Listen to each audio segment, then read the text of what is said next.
কিতাবখানার একটা ছাত্র বাসায় গিয়ে বিচার দেয় নাই যে হুজুররা মারে কেন। ওরা এখন বুঝে যে উস্তাদের এতটুকু হক আছে।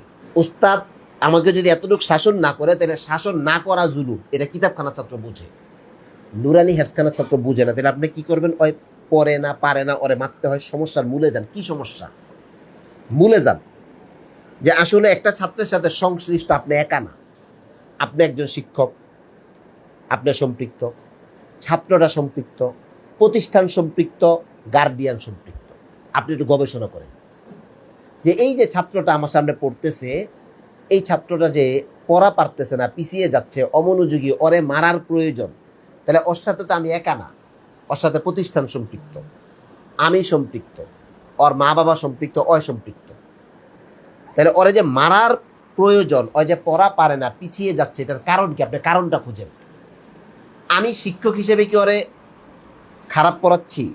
মানে আমার পড়ানোর ডেলিভারিটা কি ভালো না? যদি আপনি দেখেন যে আমি শিক্ষক হিসেবে আমার পড়ানোর ডেলিভারি কিনা ভালো না, তাহলে আপনি নিজের পড়ানোর ক্যাপাসিটি বাড়ান।